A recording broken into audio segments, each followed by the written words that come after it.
I now come to the 10-minute rule motion. I call Daniel Francis. Thank you, Madam Deputy Speaker. I beg to move that leave be given to introduce a bill to make provision for the accessibility of air travel for disabled passengers. I'm seeking to introduce legislation to create stricter regulations for airports and airlines to ensure they can facilitate the smooth journey of disabled passengers to enter the airport, navigate security, board the aircraft and have a safe journey before disembarking at their destination. The bill also aims to grant the Civil Aviation Authority, the CAA, greater powers to fine airports and airlines for not complying with regulations to accommodate disabled passengers, to provide adequate compensation to them and to promote further accessibility in future development in the aviation industry. Accessibility in air travel is not just a matter of convenience, it's a matter of rights, dignity and equality. It's about ensuring that everyone, regardless of their mobility or physical condition, can enjoy the freedom to travel, whether for work, family or leisure, without facing undue barriers or discrimination. I'd like to pay tribute to Baroness Tanny Grave-Thompson and thank her for spending time last week to discuss her direct experience of these issues with me. I'd also like to pay tribute to my friend the Secretary of State for Transport for her announcement this month setting up the Aviation Accessibility Task and Finish Group. The group, to be chaired by Baroness Grave-Thompson, will report back next summer and is dedicated to examining the current legislation and providing a report examining how to break down barriers, making air travel better and more accessible for disabled passengers. My bill aims to assist with implementing any recommendations, but also to address issues which are already known relating to fines and compensation. I'd like to place on record my thanks to Sophie Morgan, Christopher Wood and their colleagues at the Rights on Flights campaign for their work to raise awareness of these issues. Their group has campaigned admirably since its creation in 2023 on accessibility in air travel. My bill takes into account their work in designing a proposed Assisted Air Travel Act, recommending extending the accessibility and rights of air travel for disabled people. I'm grateful for their continued support in the creation of my 10-minute rule bill. All too often, we all hear stories and see videos of wheelchair users being forced to crawl through or off an airplane due to a lack of equipment, knowledge and space on board. I'm grateful to Frank Gardner, who, like Sophie Morgan and Baroness Grave-Thompson, has highlighted these issues and their own experiences. And these experiences are sadly also shared by blind and sight-impaired passengers. Research conducted last year by Which showed that the most inaccessible or challenging acts of air travel are navigating the airport, arranging assistance to board and disembark the plane, and getting to and from the airport. The issues of accessibility can occur at check-in desks and security, along with a lack of clear signage and inefficient procedures. Once passengers have boarded the plane, the issues begin to manifest tenfold for disabled passengers. The current design of many aircraft does not meet the needs of disabled passengers. There is often inadequate space for wheelchair users to navigate the cabin, and the facilities available on board, such as accessible bathrooms, are limited or non-existent on many flights. However, while airlines may offer assistance to board and disembark, the quality and availability of this assistance can vary drastically from one airline to another, and there is little, if any, regulation. Making airports legally liable for the bad treatment and discriminatory practices against disabled passengers would give consumers the ability to sue airlines for disability discrimination. Many air carriers do not provide the space or the safety requirements for a passenger to fly in their own wheelchair. And to facilitate this, wheelchair blocks should be included to allow wheelchair users to safely remain in their chairs throughout the flight. Many of these changes will be an ongoing development in new aircraft and should also feature wider aisles, larger accessible bathrooms and priority seating for those requiring special assistance. I accept a number of leaders in the field are working to design a new range of airlines that will redesign aircraft to make this part of the journey experience easier. For those that are able to get on a plane in the first place, they're often left with the worry of their wheelchair being damaged in transit or from a lack of knowledge by airport staff.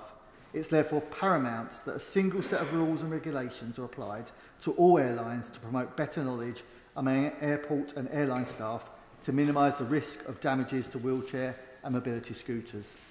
Once a passenger has reached their destination, their need to quickly access and use their mobility equipment is paramount and is further hindered by any damage sustained. There must therefore be measures in place to ensure that air carriers and airport managing bodies have the means available to securely transfer and stow mobility aids and avoid all forms of hand carrying of power wheelchairs and other large mobility aids to minimise the risk of damage and the risk of injury to staff. This also requires the need for further training for airport and airline staff on how to assist disabled travellers from the airport to on board the plane. Training must also be provided to staff on how to manoeuvre disabled passengers and the mobility equipment in an emergency. There needs to be more consistency in the accessibility services provided by airlines and airports. Too often, the quality of service can vary from one airport or airline to another, and this inconsistency leads to confusion and delays for passengers. We need clearer, standardised protocols that can be relied upon by all. The CAA is responsible for the regulation of aviation safety in the UK, but as it currently stands, the CAA is inhibited without the power to fine airlines. Instead, they must rely on taking businesses to court to force them to uphold passenger rights. It's therefore imperative that a suitable compensation and penalty charge scheme is introduced with new legal rights for complaint handling, reporting and enforcement procedures. This would include plans for the CAA to be able to issue financial penalties to airlines that fail in their obligations to disabled travellers. It would ensure the CAA has legal powers to fine airlines and other actors in the air travel sector if they fail to look after disabled passengers and their mobility devices, whether the harm is due to damage or neglect. This would help create an equal basis in air travel for disabled people. Airlines and airports typically have their own claims procedure to follow, leading to a lack of cohesion and often more confusion and difficulty for consumers to navigate the process. The combined outcome can lead many consumers to not claim for their owed compensation. In November 2024, the CAA's independent panel recommended new consumer enforcement powers and reformed alternative dispute resolution schemes. Without the needed enforcement powers, consumers face lengthy waits to receive assistance and are often misinformed about their rights, and the CAA do not have the powers to investigate concerns. Currently, the amount of compensation available through these complex rules may be limited to around £1,300, while many wheelchairs could be worth 6 or 7 times this amount. The issue is exacerbated by the fact that while airports should be responsible for providing a temporary alternative while the wheelchair or mobility aid is repaired or replaced, this does not have to be on a like-for-like basis.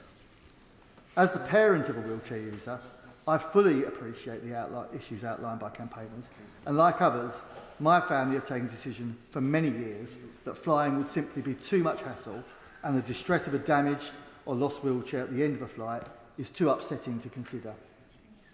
Every person should have the right to use an airplane for leisure, family or work purposes.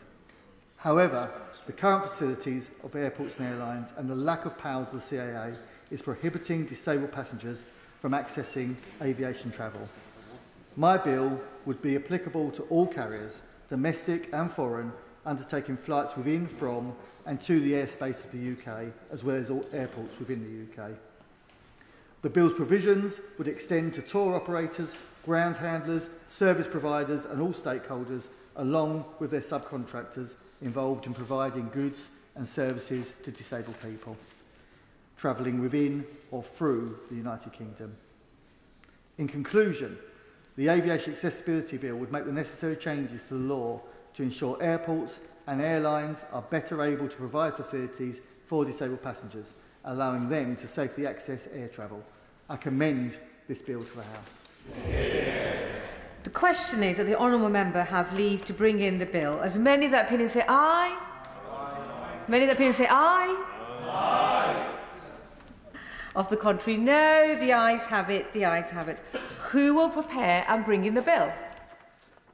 It will be prepared by Calvin Bailey, Richard Baker, Antonia Bance, Ruth Cadbury, Jane Craft, Marsha de Cordova, Steve Darling, Mary Kelly Foy, Ruth Jones, Anna Sabine, Melanie Ward and myself. Daniel Francis.